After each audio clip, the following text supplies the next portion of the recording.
Bonsoir à tous, bienvenue dans Plus d'Actu Zoom ce soir sur des entreprises pas comme les autres, les entreprises d'économie sociale. Derrière ce thème, on trouve une multitude d'activités. Du jardinage par exemple, ou des livraisons en vélo, ou même un opérateur téléphonique. Aujourd'hui, ces entreprises d'économie sociale lancent un appel aux communes pour les inciter à faire appel à elles. On en parle ce soir avec nos invités. Voilà, des invités que je vais vous présenter tout de suite en commençant par vous, Caroline Marquet. Bonsoir, vous êtes la coordinatrice de la coopérative citoyenne d'énergie Brupower. Vous nous expliquerez dans un instant de quoi il s'agit. Et puis j'ai le plaisir d'accueillir aussi Julie Lenoir. Bonsoir. Bonsoir. Vous êtes chargée de projet à la plateforme de l'économie sociale Concertes. Alors une première question pour vous, Julie. On parlait d'une grande variété d'activités présentes à peu près dans tous les secteurs. S'il fallait répondre à cette question très simple, c'est quoi une entreprise d'économie sociale ? Alors une entreprise d'économie sociale, c'est une entreprise qui va mettre l'humain avant le profit. C'est une entreprise qui ne va pas en priorité chercher à faire du profit, mais vraiment répondre à des besoins sociaux. Donc elles vont essayer, comme but par exemple, de diminuer les inégalités sociales ou de répondre à des besoins essentiels de la population, ou encore de créer des métiers et des emplois durables. Tout en étant rentable, j'imagine, ça fait partie de la mission aussi. Alors effectivement, elles doivent être rentables parce qu'elles ont quand même une activité économique et il faut qu'elles puissent trouver un juste équilibre. Mais le but, encore une fois, n'est pas de faire du profit ni de s'enrichir. Le but, c'est d'enrichir la société et pas sa société. Alors il y a un exemple d'entreprise d'économie sociale, c'est la vôtre, Caroline, coordinatrice donc de Brupower. On entend power, on entend puissance, on entend énergie. Le core business de votre entreprise d'économie sociale, c'est quoi ? Donc Brupower, c'est la coopérative citoyenne d'énergie renouvelable à Bruxelles. Et donc ce qu'on fait, nous, c'est les citoyens vont venir prendre des parts coopératives. Et avec cet argent, on va financer l'installation de panneaux solaires. Et le surplus, on le partage. Et il y a deux avantages. En fait, les gens qui n'ont pas l'argent pour installer peuvent quand même installer. Et des gens qui n'ont pas accès à l'électricité verte peuvent quand même installer, profiter de cette électricité verte. Et donc tout le monde est gagnant. Oui, alors sur notre antenne, on va régulièrement voir des entreprises d'économie sociale. C'était le cas en 2023 avec cette entreprise Citeco. On va voir tout de suite un extrait de ce reportage. Je remplis à chaque fois les interstices, comme ça on aura quelques fleurs en plus. Une graine par cellule, ce matin le travail est minutieux pour Alizio et Nafis. Des semis de courgettes pour le premier, de choux pour le deuxième. C'est un travail de grande précision. Il faut des minimums de concentration et bien voir à ce que les deux graines ne soient pas entrées tous dans le même trou. Cela fait plusieurs années qu'ils travaillent comme jardiniers chez Citeco, une entreprise de travail adapté. Depuis quelques mois, ils sont formés à l'agriculture. Aujourd'hui, c'est une étape importante de notre projet Les Maraîchers Urbains Extraordinaires. Donc, c'est l'étape des semis, c'est-à-dire qu'on sème en pépinière ce qui sera planté dans les terrains qu'on va transformer. Les terrains qu'ils vont transformer, il y en a 3 pour l'instant. L'un d'eux ici à Scarbeck, à l'ombre de la tour Brusilia. Dans quelques semaines, des carottes, des haricots, des panais pousseront sur cette parcelle d'un peu plus de 100 mètres carrés. Particularité, c'est un terrain qui appartient à la copropriété. Actuellement, l'installation de potagers comme celui-ci est entièrement gratuite. Le projet bénéficie d'un subside pour fonctionner. Mais à terme, il faudra trouver un modèle économique et de nouveaux terrains. On cherche effectivement, soit dans des ASBL, des écoles, des homes, des copropriétés. Tout là où il y a un espace vert, on est preneur. Et puis, seul l'avenir dira si ce modèle d'agriculture urbaine est rentable au regard des crises à venir, comme celle qu'on a pu connaître ces dernières années. Voilà donc une entreprise qui le dit, il faut chercher son modèle économique. C'est compliqué pour les entreprises d'économie sociale de trouver ce modèle. Je ne sais pas si c'est compliqué. En tout cas, elles agissent sur base de certaines règles, qui est d'abord une règle de la finalité sociale et des conditions de travail sur le profit, et puis une règle de la gestion en démocratie en entreprise.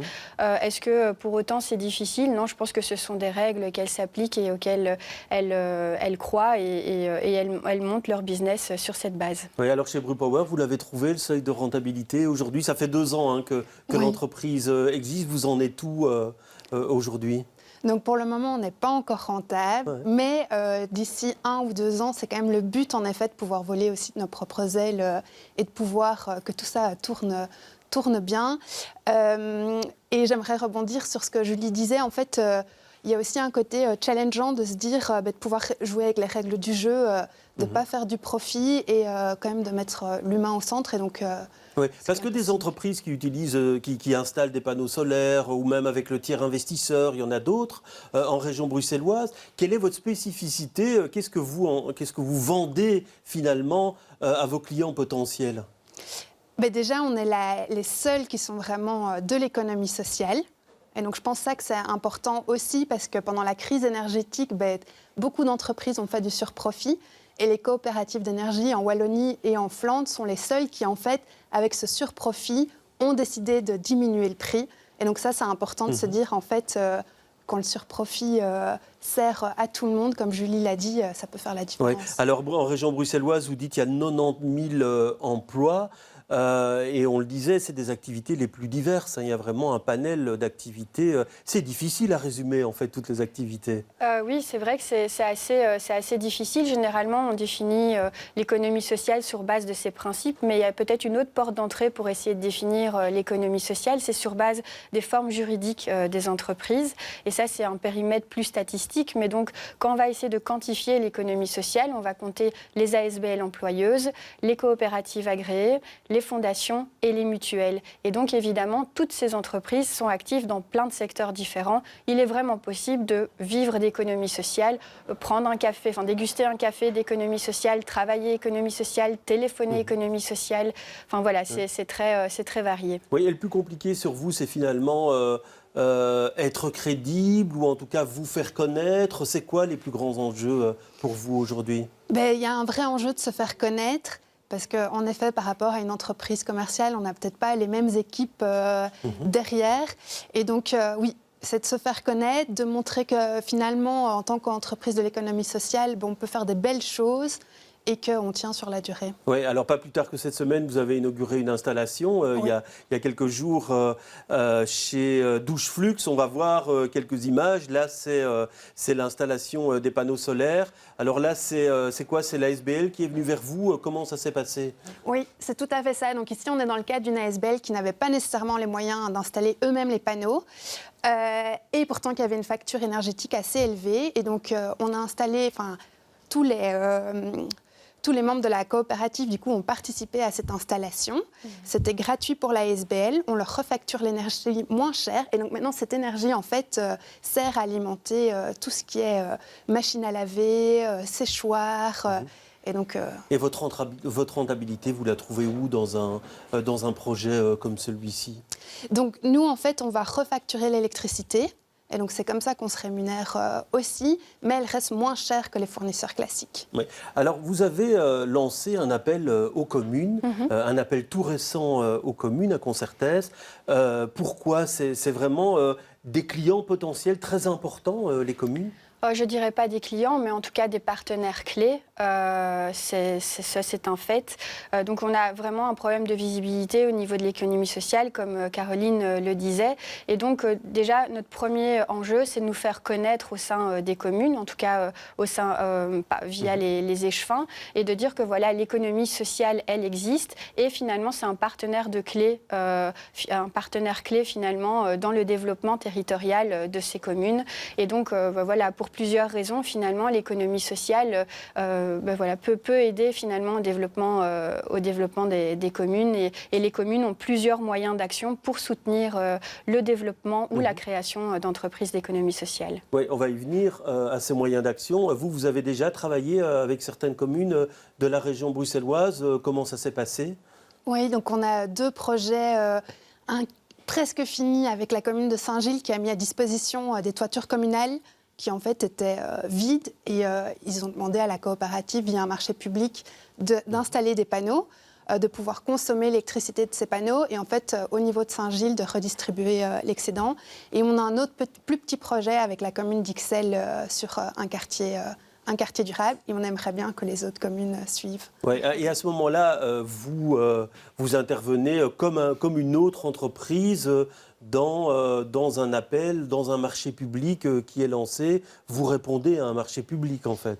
Oui, ici, dans le cas de Saint-Gilles, ce qui était important, c'est qu'il y avait des critères de participation citoyenne qui ont permis en fait de nous soutenir aussi dans cette réponse. Oui. Alors c'est vrai que toutes ces communes, elles sont soumises à des marchés publics, hein, donc elles peuvent pas faire n'importe quoi. Ce que vous demandez quoi, parce que c'est vrai qu'il y a parfois des clauses sociales dans les marchés publics, vous demandez quoi, que ce soit généralisé Généraliser, en tout cas, que celle-ci soit plus utilisée, plus fréquemment, et peut-être aussi pour des marchés de moindre ampleur. Donc il y a une obligation légale qui existe à Bruxelles pour les marchés de travaux et les marchés de services, mais au-delà d'une certaine somme et d'une certaine durée, ces clauses sociales pourraient tout à fait être également valables pour des marchés de plus petite envergure. Ça veut dire qu'il faut c'est à partir de combien que les entreprises d'économie sociale peuvent participer à un marché public Peu importe. Peu importe la somme, les entreprises d'économie sociale sont là, rendent un service de qualité totalement équivalent aux autres entreprises classiques et en plus ont l'avantage d'avoir des considérations sociales, éthiques et environnementales. Donc peu importe finalement le montant ou la nature du marché, ce qui est réellement important, c'est finalement quel engagement social les communes veulent donner à leur argent public et comment elles veulent l'investir. Oui, vous aviez demandé aussi qu'il y ait que les chemins de l'économie ne soient pas seulement les chemins de l'économie, mais également les chemins de l'économie sociale. Ça a donné quoi, cet appel, jusqu'ici ? On est un peu déçus des résultats, pour être tout à fait franche, mais ce n'est pas pour ça qu'on perd espoir. Les administrations peuvent encore finalement se réapproprier la matière et on continue de demander à ce qu'il y ait des plans stratégiques de développement de l'économie sociale qui soient adoptés dans les communes avec un budget alloué. Et on n'est pas les seuls à demander ça. Ce sont des messages qui sont aussi transmis par la Commission européenne, par le Conseil de l'Union européenne et par les Nations Unies. Donc on voit quand même qu'il y a un mouvement et une émergence de la thématique de l'économie sociale qui dépasse les frontières belges. Oui. Alors pour vous, le potentiel le plus important, c'est plutôt chez les particuliers ou plutôt chez les institutionnels dans vos pistes de développement telles que vous les avez imaginées ? Nous, on a vraiment envie de travailler avec les deux. Autant les particuliers que les communes. On remarque que les communes aussi, finalement, ont des restrictions budgétaires, ont des manques de ressources, et donc on pense sincèrement pouvoir les aider autant que les particuliers. Ouais, et c'est plus facile avec les particuliers ou c'est plus facile avec les administrations communales, parce que finalement, répondre à un appel d'offres, répondre à un marché public, ça nécessite tout de même des compétences. C'est pas simple, ça prend du temps. Oui, c'est sûr que les collaborations avec les communes, c'est un investissement. Ça s'inscrit aussi sur la durée. Et dans notre cas, du coup, c'est souvent pour des plus grands volumes. Et du coup, ça permet aussi d'atteindre les objectifs climatiques des communes ou de la région. Oui, alors il y a un autre projet qui a été mené en région bruxelloise, à Woluwe-Saint-Pierre, avec une transformation, un remplacement de chaudières. Oui, c'est ça. Donc, ils ont transformé, je pense, leur chaudière en gaz en chaufferie en bois. Et donc, c'est un projet qui s'inscrit complètement dans l'économie sociale avec une circularité. Donc, les chaudières bois sont alimentées avec du bois qui est récupéré et qui serait, en temps normal, considéré comme des déchets. Et je pense qu'ils ont même un partenariat avec une entreprise de travail adapté pour récupérer ce bois. Et donc, là, ça a aussi zéro ou presque zéro émission de CO2 et finalement un investissement qui permet aussi de créer de l'emploi durable, de qualité, non délocalisable et d'encourager aussi des formations d'insertion socio-professionnelle. Oui, mais vous, les pistes de développement pour les communes, vous les voyez dans quel secteur prioritairement ? Tous les secteurs, les communes par exemple, on a les entreprises d'insertion socio-professionnelle et les entreprises de travail adapté, par exemple, offrent toute une série de services qui sont pertinents pour les communes, comme de l'archivage, du nettoyage, des services RECA, l'entretien des parcs et jardins. Ce sont tous des services que l'économie sociale peut rendre aux communes. Oui. Et aujourd'hui, pour vous, vous dites que vous n'êtes pas encore au seuil de rentabilité. Est-ce que vous êtes plutôt confiante dans l'avenir ? Parce que c'est vrai qu'on est en période de restriction budgétaire. C'est peut-être pas simple. Pour vous, comment vous voyez l'avenir ? 2025 va vraiment être une année pivot pour Brupower. Et donc, du coup, j'en profite pour le dire. Au niveau des communes, c'est le moment vraiment de faire un partenariat et de lancer un marché public. Est-ce qu'il y a des craintes pour la viabilité économique de ces entreprises. Quel est leur état de santé aujourd'hui? L'économie sociale est en fait une économie qui se porte relativement bien. On voit que le taux de création d'entreprises augmente de 1,5% chaque année. C'est-à-dire que depuis 2018, on a un taux de création de 6%, alors que dans l'économie classique, on est plutôt à une création stable. Le taux d'emploi aussi augmente et de manière constante, alors que dans l'économie classique, on est plutôt en variation de dents de scie. Donc c'est un secteur qui se porte bien. Oui, et vous êtes seul dans ce secteur-là, ou alors vous faites face à une concurrence au sein même de l'économie sociale? Non. Non, donc à Bruxelles, on est vraiment la seule coopérative d'énergie. Par contre, on est confronté à des opérateurs commerciaux et donc là, oui, il y a de la concurrence. Oui, parce que j'ai regardé, effectivement, quand on voit le panel d'entreprises, il y a des opérateurs téléphoniques. Il y a, si je me souviens bien du nom, c'est Neibo, c'est ça? Oui, c'est ça. C'est l'opérateur téléphonique. Alors on se demande, tiens, quel est le sens pour un opérateur téléphonique de se lancer dans ces entreprises d'économie sociale? Parce que déjà, l'économie sociale, il faut pouvoir vivre d'économie sociale. Le but, ce n'est pas forcément le service rendu, mais c'est la manière d'entreprendre. Donc ici, l'idée est vraiment de ne pas faire de profit et de rendre ce service plus démocratique par rapport aux autres, ce qui permet par exemple de rendre ce service plus démocratique par rapport aux autres opérateurs, avec toujours cette finalité de rendre service aux citoyens, de rendre service à la collectivité. Oui, et quand vous disiez finalement pour l'exemple de Doucheflux, Doucheflux va produire donc une partie de son électricité grâce aux panneaux solaires. Il va y avoir aussi une redistribution dans le quartier. Pratiquement, comment ça se passe? Donc du coup, nous, on est reconnus comme communauté d'énergie. On peut organiser le partage au niveau de la région. Et donc du coup, en fait, l'excédent, on peut le partager sur la région. Donc soit avec les voisins juste à côté, mais même si vous habitez dans Bruxelles un peu plus loin, vous pouvez aussi bénéficier du partage. Et il est ouvert officiellement à tout le monde à partir du 1er janvier 2025. Ouais, et donc, qu'est-ce qu'il faut en fait? Il faut juste avoir un compteur intelligent? Oui. Ou Donc en effet, il y a des petits aspects quand même administratifs. Il faut installer un compteur intelligent. C'est gratuit avec Sibelga. Et signer une convention avec nous et toujours garder le fournisseur classique parce que les panneaux produisent quand il y a du soleil et donc du coup l'excédent est généré quand il y a du soleil. Oui, alors voilà, on a fait un petit peu le portrait de l'économie sociale. Mais on voyait avec Citeco, là on est dans une entreprise de travail adapté. C'est un autre type d'entreprise d'économie sociale avec de l'insertion professionnelle. Dans le tableau des entreprises de l'économie sociale, est-ce que cette insertion socio-professionnelle prend une grande place ? C'est certainement une place importante, mais je ne dirais pas qu'elle est plus importante qu'une autre. En tout cas, toutes les entreprises d'économie sociale se valent. Mais effectivement, l'insertion socio-professionnelle est quelque chose d'important, oui, en économie sociale. Ouais, et qu'est-ce que vous attendez de ce message que vous avez lancé? Donc il y a l'échevinat de l'économie sociale, on voit que ça n'a pas eu beaucoup de succès. Comment vous allez continuer le plaidoyer dans les mois et dans les années qui viennent?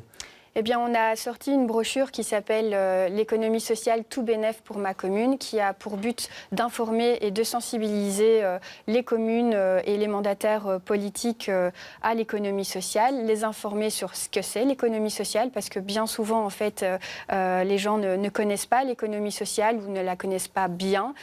Et alors, cette brochure tente aussi de montrer comment concrètement l'économie sociale prend place dans les communes et quels sont les projets qui peuvent être menés au niveau des communes et avec lesquels il est possible de collaborer. Ouais, et vous, le moyen de vous faire connaître, quels sont-ils ces moyens-là que vous déployez, que vous mettez en œuvre?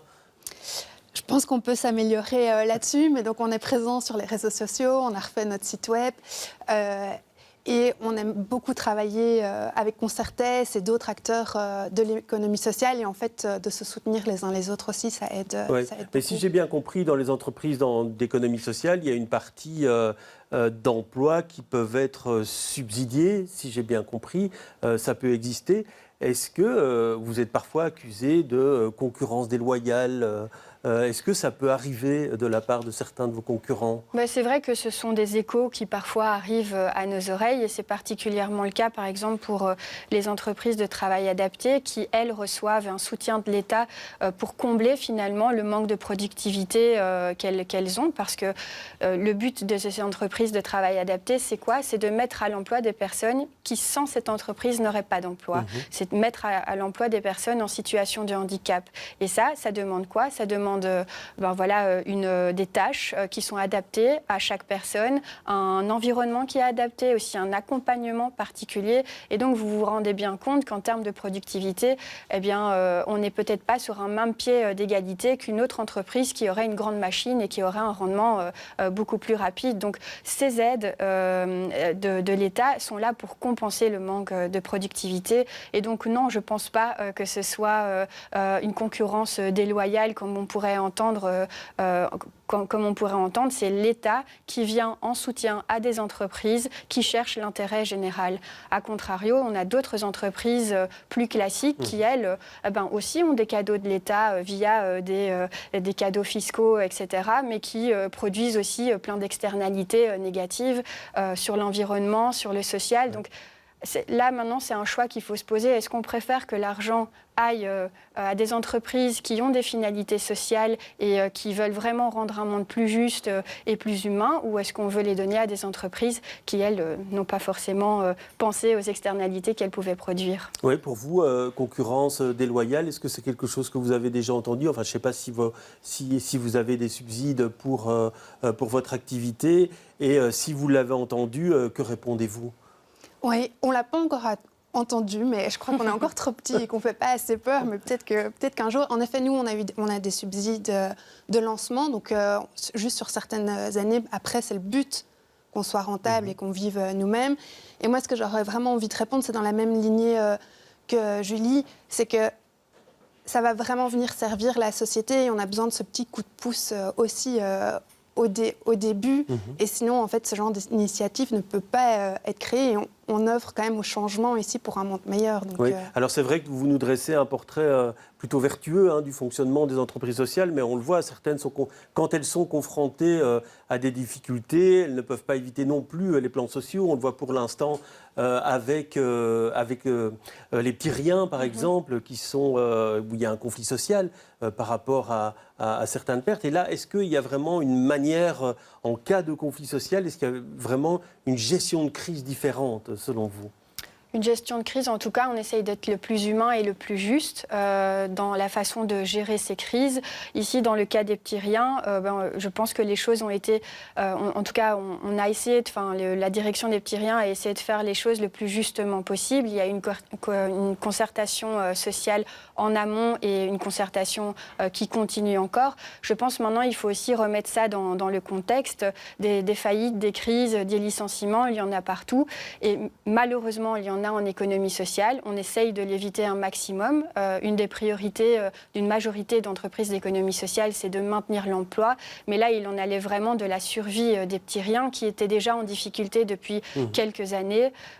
Et donc, c'est pas la première difficulté qui traverse. Et du coup, ils ont décidé de licencier. Non, il y a quand même déjà un passif. Et donc, je tiens quand même à rappeler que c'est 21 personnes ont été malheureusement licenciées, mais pour que l'entreprise puisse survivre, pour qu'on puisse aussi maintenir 150 autres emplois et leur mission sociale qui est de lutter contre la pauvreté et l'exclusion. Ouais, alors votre objectif en matière d'emploi, pour l'instant, j'imagine, comme vous êtes au début, il y a peu d'emplois salariés. J'imagine, quel est dans votre business plan, quelles sont les perspectives? Donc d'ici les prochaines années, on espère évidemment grandir et tourner sur une équipe de 4-5 employés dans les prochaines années et encore plus. Et je pense que ça peut être exponentiel aussi.